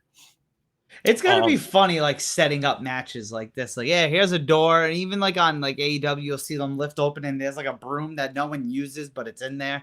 Yeah, Adam Cole one time found a Danhausen under the ring when he was looking for shit under the ring. He found a whole human under there. I forgot about that, and he cursed. God forbid you find a... Yeah, that was Danhausen's debut. Yeah. God forbid you find a hornswoggle under there. Yeah. But again, Homicide up there in age, but he's still out there doing his thing. But it was cool to see Tom Lawler get the win. Again, I know of him, but I never got to see one of his matches, so this was a first for me, and I thought it was fantastic. Yep. So, another banger after banger. I'm sorry, it sounded like somebody was knocking on the... It's like, am I being too loud? Like they're knocking on the wall. Next match, Zack Sabre Jr. versus Clark Connors for the NWGP, why am I saying NW? NJPW TV title. Clark Connors, I haven't seen him since Forbidden Door, because that was the last time I saw him. Or did he pop up on AEW after Forbidden Door, or was it before Forbidden Door? I think it was before. Yeah, I think he showed up before. They did a quick little vignette of him, and then he had that match, and then he showed up on the pay-per-view. So that was the last time I saw that dude. And it's funny because when I saw those two matches, I was like, oh, dude, this guy's awesome. Like, he's pretty fucking good. We got to see more of this dude. And then he just went back to New Japan, and I didn't see anything from him until now. Until Saturday. So this match, I'll be honest with you, this is one that I do have to go back and rewatch because I think I took the dog out or something while it was playing, and I didn't want to pause it because sometimes when you pause this fucking app, it kicks you all the way back to the beginning, and it's a pain in the ass to fast forward it back to where you were. Fuck that then. So yeah, so I just kind of let it play, but I should definitely go back and rewatch this. But from what I did see, it was a good match. I definitely for me, like come back and see the finish. Yeah, didn't know crazy amount obviously, but good match. Yeah, I mean, I enjoyed it. You know, this was one where I kind of damned off a little bit, but I think after all the wrestling I just watched in general, but it was a good match. Yeah, I mean, like good finish, good, just good, like no complaints. Co-main event, okay, Kaidi versus Mercedes Mone for the IWGP Women's Championship, bro. Money. Listen, women's match of the year. I am so far, I would say for sure. No, for sure. Yeah. For sure. And it's surprising, not so much because of the people who were involved, but the fact that this is Mercedes' first match since... When's the last time she wrestled, bro? Months ago. The whole thing happened in May. So maybe end of April, May. It's like 6, 7, 8 months ago. This girl was been in the ring. Longer. Like 9. Yeah. I mean, I know she's been in the ring, like practicing and stuff like that and training. But to have they went damn near 20 minutes. And dude, it was fucking awesome. Like there was no finisher came out so good this time. For everyone shitting on. She made sure. Yeah, for everyone who shit on the debut. Kaidi was like, listen, we're gonna make sure that we land this shit correctly. So she hit that shit and it was glorious, bro. That finisher is beautiful. These girls Man, went in. That was awesome. yeah, The they just entrances were good. Just everything was great about this. yeah, it's a fantastic match. If you watch one match on this show, definitely watch that one because it's absolutely worth the price of admission just to watch it. Yeah, it's very happy for both of them, and it was really cool to see like Kairi so like happy for Yeah. Mercedes. You would think, she lost the belt, she'd be a little sour about it. Nah, bro, she held her hand up. She posted pictures on her Instagram afterwards of like, and she just wrote like, she just tweeted Mone. Like, I thought that was pretty fucking cool. Yeah, like I said, I was happy for Mercedes. Just happy for everything. It was awesome. That match was great. Yeah. My personal match of the night, but maybe I had that expectation going into it. But right. And then at the end, we had Okada versus Tanahashi for the IWGP Heavyweight Championship. Dude, I know they've wrestled before. I've maybe seen one or two of their. Honestly, I don't know. It might not even have been that many. So for me, watching this match was a treat because I know that they've wrestled quite a few times, and I'm glad I was able to watch one finally for myself in real time because it was fucking dope. I enjoyed this match. Wasn't my favorite match of the night, because I think the Eddie Kingston and Jay White match that's the thing with this card. Like, I'm trying to think of like what was my favorite match of the night, and the main event was great. Okada and Tanahashi, they beat each other's ass. The women's match was fantastic, and the Eddie and Jay White, but then I think about that Homicide and Tom Lawler match, and I'm like, yeah, it was a gimmick match, but man, I fucking enjoyed that. So, dude, this card gets a super thumbs up for me. But that main event was the cap. Like, it was nice. It was like the perfect amount of time too. Like, it didn't go too long. It wasn't too short. It was just like they hit a sweet spot. So overall, it just kind of wrapped up the whole show. I really, again, we keep saying the same shit. I enjoyed it, but it's, dude. This it did its job because I'll watch again. It did its job because I'll watch again. Yeah, this card was all about wrestling, and I look forward to rewatching this show. I definitely got to rewatch it because there's matches on here that I want to watch again. So, yeah, man, Battle of the Valley. So I was saying before the show that I actually enjoyed Battle of the Valley more than Elimination Chamber. Wrestling-wise, 100%. It's funny because I didn't even know the card for Battle of the Valley until like the day before. So it's just until I looked funny it up. that I ended up thinking about this match a lot more than the Elimination Chamber pay-per-view. Not to take anything away from them, Yeah. Elimination Chamber was great, but this Battle of the Valley card, I'm telling you, this New Japan is starting to dig its hooks in me, man. Like, I thought GCW was going to do that. I signed up for the Fight Plus, and I got all this GCW at my fingertips, and I've tried watching some of it, and it's like, dude, I don't know, man. I can't seem to. There's nothing there that seems to be like. There's no like one personality there besides maybe like Ali Catch or Ninja Mac. That's like kind of makes me want to watch it because Nick Gage is cool and all that, but I'm not. Death matches are not my thing, you know what I mean? So me either. But this shit, bro, they're gonna put on shows like this all the time, which apparently they do. They're gonna get a lot of my attention. We've had 4 or 5 big pay-per-views so far between like all the companies, and every single one is delivered so far. So yep. That's why AEW's got next weekend. Yeah, we were talking about the AEW show, man, and I wanted to bring it up before. I'm actually a little worried about that show. I'm gonna be honest with you, bro. So this new job that I have, I gotta be there at 5 a.m. on Monday. Yeah. I don't know if I'm gonna go to this show, bro. I don't know if because obviously you guys don't know, I go to the movie theater to watch the AEW pay-per-views, because it's cheaper and it's on a big screen. But it's like, you're gonna have me. I know I'm gonna get out of there at midnight. Then I'm gonna drive home, which is not far, but I'm gonna get back here like at 12:30 at night. Then I gotta like calm down from like, I know that sounds stupid, but like I gotta like bring myself down from watching like 5-6 hours of high-powered wrestling action and shit. I had to sit here and take a shower, do whatever, get, kind of relaxed to go to bed, to get up in 4 hours to go to work. I don't think I'm doing that, bro.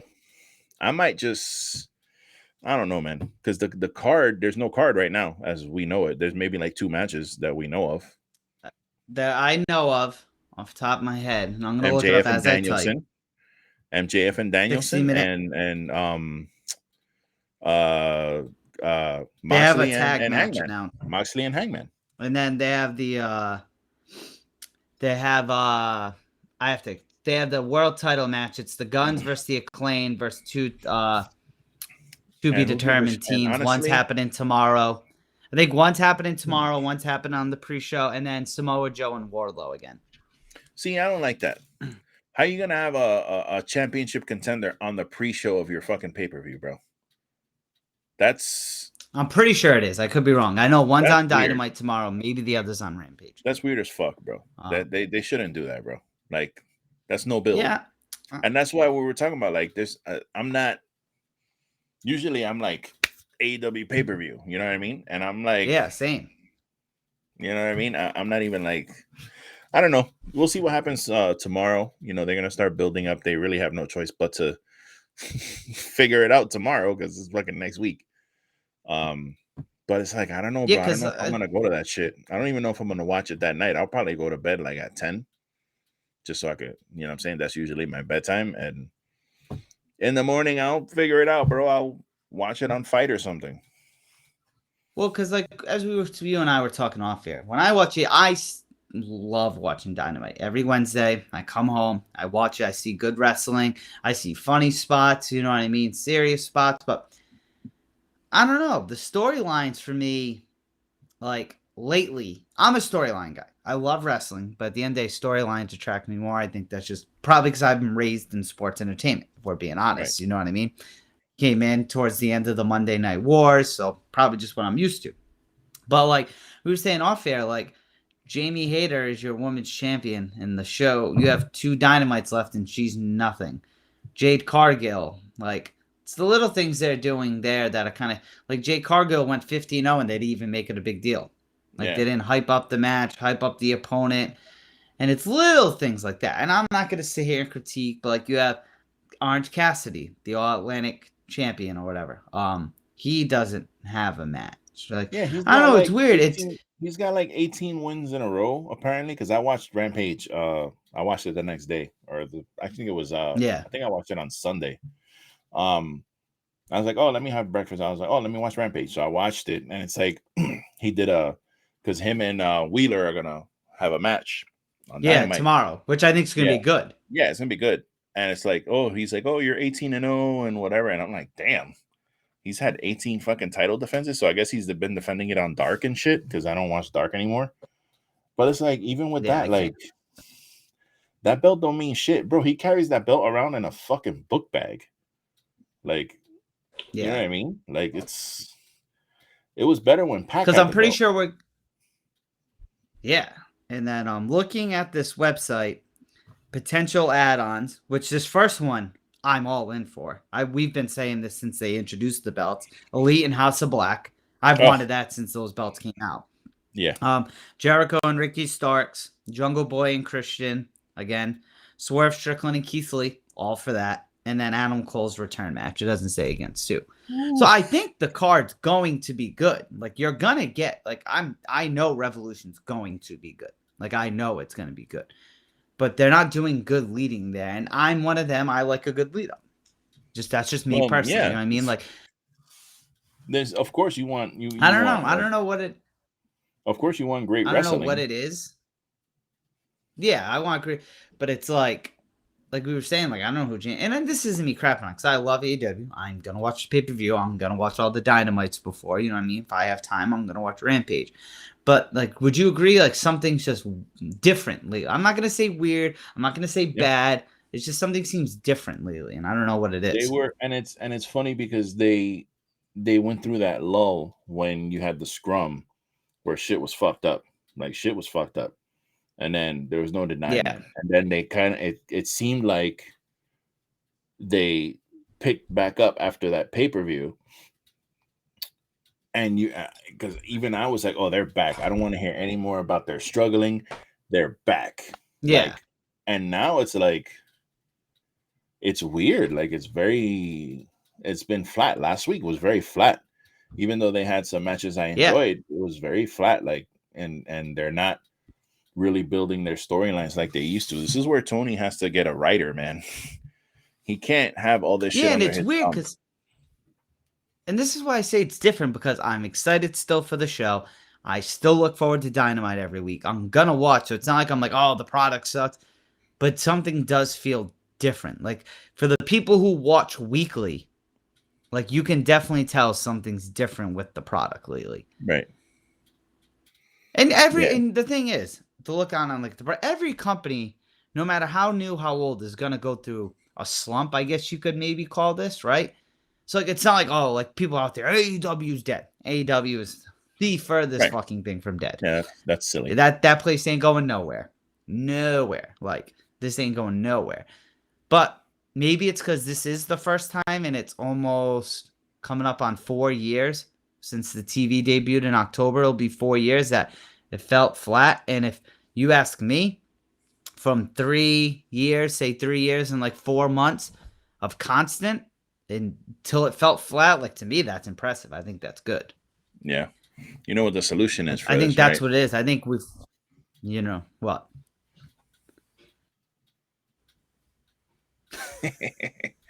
The solution is the Pepsi Man. If I would have thought of it earlier, I would have grabbed my hat. Pepsi Man is a solution, bro. Where's Dan? Where's Dan when we need him? Listen. Yeah, for real, bro. Where you at, bro? We need his costume. Skin tight CM Punk costume. Listen, man. CM Punk, he was at the New Japan show. Yes. Kenta took that shot at him. I love it. Kenta hates him, I think. I know, yeah. He does not, they don't get along. No, and I love him. They need him back. And I know a lot of people hate to hear it. I know some of you are making frowny faces right now. You're giving me the thumbs down. I don't care. Losing subscribers. Yeah, for real. No, don't do that. Don't leave. But they need him, bro. I know a lot of people. There's a lot of people on Twitter who are like, some of my followers, or some of the people, I don't want to call them my followers, but some of the people I follow, that we follow each other and shit, they have their own wrestling shows. My God, some of the things that they tweet are very asinine. They thinking with their heart instead of their brain, and which is fine. You know, wrestling can be very emotional for people, but these people who say that this guy is nothing, he brings nothing to the table, and none of that. Wrong. Shit. You check yourself, bro. Because that dude, whether you like him or not, he brings eyes to the product. So that's all I'm gonna say. When AEW was doing consistently, or if not consistently, like every other week or two, over 1 million, who was on TV. And we watched that. I made you watch that fucking documentary. Dude, that was phenomenal. That shit was outstanding. There's guys, if you haven't seen it, there's a documentary on YouTube called Better Than You. And it's the CM Punk MJF storyline. They, from the beginning, they take you all the way through the whole feud, and they have footage. This dude who did this thing is just, it's amazing. I was telling Nick, AEW needs to hire him. If I was Tony Khan and I saw that shit, I'd be emailing that dude like, hey, bro, you want a job, bro? Yeah, facts. This shit is fire. That shit was like super professional. But watching that, it just made me realize, like, wow, man, I got super nostalgic for CM Punk. I was like, damn, you know what? Watching this, man, and with this guy's history and everything, you know, you might not like him, but man, does he contribute to the business, bro? He really does. Yeah, and hopefully he comes back. But I think that's going to do it for us today, unless you have anything else you'd like to add. That is it. I am tapped out. I know. Well, ladies and gentlemen, we went a little longer than usual, but we had a lot of great things to cover between news and 2 amazing shows. But before I close this out here, Lou, where can everyone find you and all your social medias and everything? You can find me on Instagram at The Everything Podcast on Instagram. From there, you hit on the link in the bio. I'll take you to the Drum.io link, where you will find all the content from the Twitch page down to the merch, down to the deco slides, down to the Everything Podcast that I do on my main page. There's going to be some new things coming very soon. I'm working on some parallel stuff. It's gonna kind of be everything podcast / wrestling is trash related. We're gonna see how it goes. It's gonna be a little fun thing that I do on the side, but we got some more stuff coming. And yeah, Nick, what do they got to do to find you? You can follow the name for the ones watching on Twitter and Instagram, but most importantly, follow the show because you've been listening for the pretty much past hour and 50 minutes on Twitter. Thank you. Yes, and thank you again. Wrestling at Twitter at wrestlingistrash, Instagram at wrestlingistrash, but most importantly, because obviously you've been watching this, like, subscribe, share, comment, follow everything our YouTube page at Wrestling is Trash. We were saying off air, we're not big and famous. We're never claiming that, but we thank everyone who has continuously been subscribing, the new subscribers, the continuous views. So we do greatly appreciate it. And we had a couple people, we had a comment the other day, like, keep commenting, share it. Like, we are all about that. We want to be interactive. You know what I mean? For the ones that continuously watch us weekly, we would love to know who you are, get to know you, have you on the show, everything like that. But yeah, so please, YouTube, pound that subscribe button. But yeah, I think that does it for us today. Thank you, everyone, for tuning in. We hope you have a great morning, afternoon, night, weekend, holiday, whatever it is you are celebrating or anything. Have a good one, and peace. Happy wrestling.